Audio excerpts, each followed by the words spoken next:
my advice is to first understand the first format, the question type, time limit, and scoring system.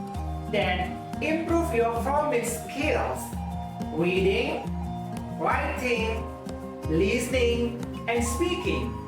For reading, try academic articles or editorials to build vocabulary and understand deeper meanings. In writing, practice essay and report by using clear structure and varied language.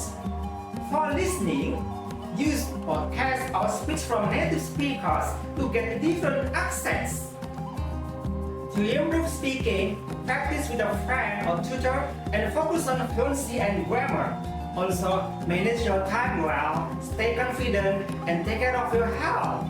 Finally, do a practice test regularly to get used to real exam pressure.